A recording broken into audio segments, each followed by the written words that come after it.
niggas prayed on my downfall. These niggas prayed on my downfall. On R10, bitch, I stood tall. Show these disloyal niggas how to boil. Go get a thermometer for the pot. I need this shit cooked right. Let's keep that water 400 degrees Fahrenheit. You ever been inside a federal courtroom? Nigga, you ever went to trial and fought for your life? Being broke did something to my spirit. Ass niggas to plug me. They act like they couldn't hear me. Look at me not, driving German engineering. You don't want your baby mama fuck, keep the hoe from near me. Kilroy, remember when I used to use your L's to hit the road, hit the O and make them big boy sales? Move, remember when you had them green things made with vacuum seals, trying not to have them green things smell? Feds was on me. What you know about related to money? I don't know nothing. I just used to see them walk to the Coney. I fuck with bitches, my body count go from Persian to Cody. Any further questions, you can take that up with the lawyer. My nigga Finkel J Money, Brimo Low Pride, Jake Joe will tell you every day before school I sold a half bow. How you think I won best dressed with no support? And had them paid lawyers coming in and out of court. Hey, Wando, hey Theo, ain't it a blessing? We made it out Kentucky after all that happened. After the pre-trials, after the status, after them impact statements, after the castle. Hey, JR, nigga, ain't it a blessing? We made it out of Lansing after all that happened. That bitch, nigga, after Michigan State, after Herbert, when our mans told on us, them bands they took from us. Joy Road, bitch, with the money Bright on Mo. the six. So, Bright Mo's neighborhood, you know, born and raised. That's what birthed me. You understand? My mother birthed me, but those streets right there is what raised me, you know.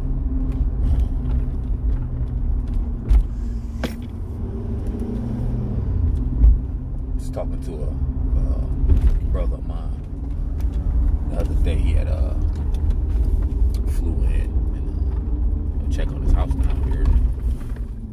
Check on his girlfriend, his family, and everything. And then he had to fly back out. And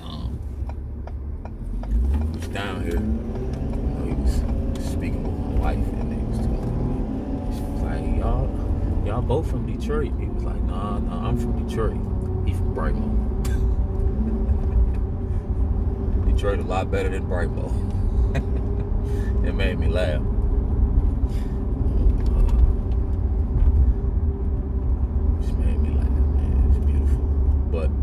Come from a long way, or I come from a long way, you know, and I've come a long way. So I have moments when different things allow me to see a different part of me. Call it different chapters. That's how to change books. I done wrote books. So it's allowed me the opportunity to be able to create a different story. You know, I'm never stuck in a story because I'm writing my own stories. You know, the other day I was flying a plane. It just brought me to a moment where I was having a conversation with a neighbor of mine, and he was like, "Hey, it's this show on TV, you know, and it's this guy, and they drop him off, and you know, he's like this ultimate hustler." And he was telling me about the guy in the store and the TV show and the story, and I was like, "Well, yeah, if you're a millionaire, multimillionaire, or a decamillionaire, or a centrimillionaire, or a billionaire, you have the time to create whatever story you want to put on TV. Literally, why you pay for yourself, pay for your own marketing, do your own thing." And so he was like, and he was saying that in reference to an opportunity that had came up, and he didn't take the leap.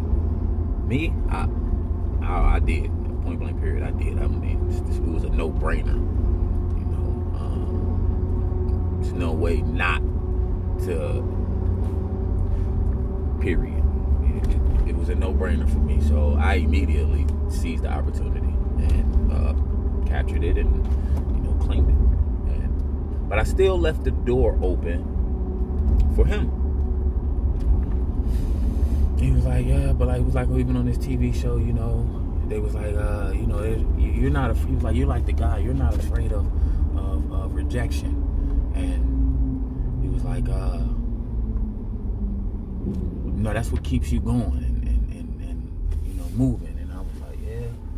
He was like, "So the guy says, when someone gives him a rejection or answer he didn't want, he just takes it as a sign that he need to step his game up and, give him more information.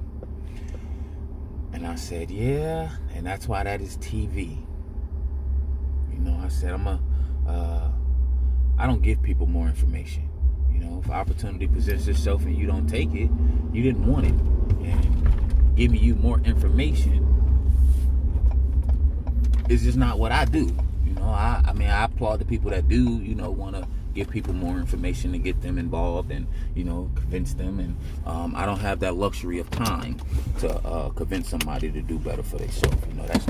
That's not a trait that I have. I have a trait of self-time and self-awareness and time management. So I'm not going to convince you or anybody to want better, or to take an opportunity. I'm going to take the opportunity, and exactly like I told him, I said, see, I get to watch you, and I'm not being funny. I get to watch you go to work every day, and I was out flying a plane. So I'm not giving you no more information. If you ever want to take the opportunity, I'm gonna leave the door open for you to come in and get your share of that moment, But other than that, no. You gonna go to work, and I'm gonna fly planes. I said, you gonna slave, and I'm gonna go buy another plane. And I wasn't being funny. I wasn't, belittling him or downing him and like I explained to him, listen, my path in life is my path in life, and you my neighbor. It's the Bible. I honor thy neighbor. Hey, listen, if you ever decide to throw your money in, then your opportunity will always be there. I'm not going to shut him out. Because I really want him to stop being a slave. A modern day slave, man. That's all. Like, if you do not develop a plan to free yourself, meaning have time to live your life, then you a modern day slave. You a slave to your debtors. You a slave to your merchants. You a slave to the entrepreneur, the industrialist, and then the owner of that plan and that story and that dollar and that value. And that's just going to be your life. Unless you decide to make a personal, different choice. I make different choices. It's as much as what I do, just as much as what I don't do. I can say little and say a lot. That's the difference. I know how to say very little that speaks volumes. I don't have to say a lot to get a little result, or to convince somebody that they should want better, or they should see the opportunity. And if you're going to invest 1% to make 1,100% return, it's kind of a no-brainer. So I took the opportunity. Not only did I take the opportunity, when I got back down off the plane, posted every single house I own for sale. Why? I don't need them. I don't need no attachments. I don't need to be attached to any particular thing right now that I don't want to. Why? I don't have to.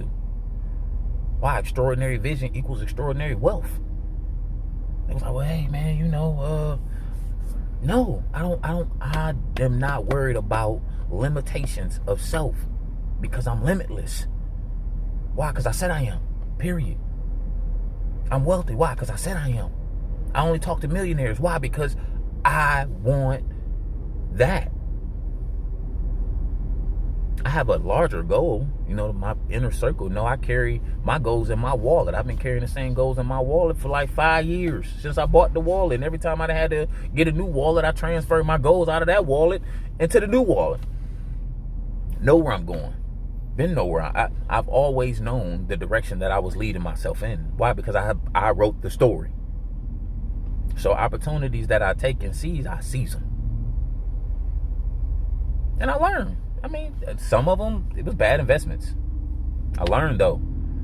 I learned what a better investment looks like. I learned what is a better, more efficient, productive way to spend and use my time. There's things that I learned. But I had to jump out in the fire, jump out in the ocean, go and fly the plane.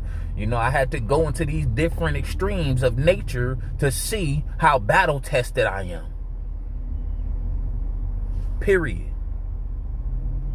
You know, I would never understand if I can tolerate the turbulence if I ain't go fly the plane. I couldn't understand how to navigate the ocean if I ain't go fishing in the ocean, on the boat, navigating the seas with the captain or something, riding around. Well, I actually did all of that. I actually went deep sea fishing out in the ocean and all of that. So I had to literally learn and enjoy the seas, man. I jumped in so many roads and then hit so many highways across the United States. I mean, road runner, literally. That's why I'm in the sky. I'm jet streaming. Period. I'm waking. I'm leaving wakes on when I touch the ocean. I'm burning rubber when I'm on the ground. Now I'm leaving fucking jet. Like jet. Even though I was up in my prop single engine, I was still making movement in the air. You can't make that up. You can't make my life up while I'm literally living it. I don't have time to convince people why they should live their life or seize opportunities while I'm too busy living. So seize your shot, see your shot, write your shot, follow your direction, tweak it, learn it, go get a coach. Why? I mean, God is one of them. Start there first. Start there, start inside yourself. And then, go get a Phil Jackson. I mean, I went and got Greg Penio. Best of the best. Why not? If you destine yourself for extraordinary, epic living, if you write an epic story, then you're going to have and live an epic life. Especially if you following the directions of self and a written down plan. Why, you get to go back and revise it. I revise my plan literally every quarter. I go back and check my personal progress. Nobody knows how I do me, but I do me. My wife knows. My wife is amazing. You know, she is on her own journey. She got her own coach. I got a coach. She got a coach. Top in the industries that we're in. Well, we're owners in our industries, though. So pay attention to that.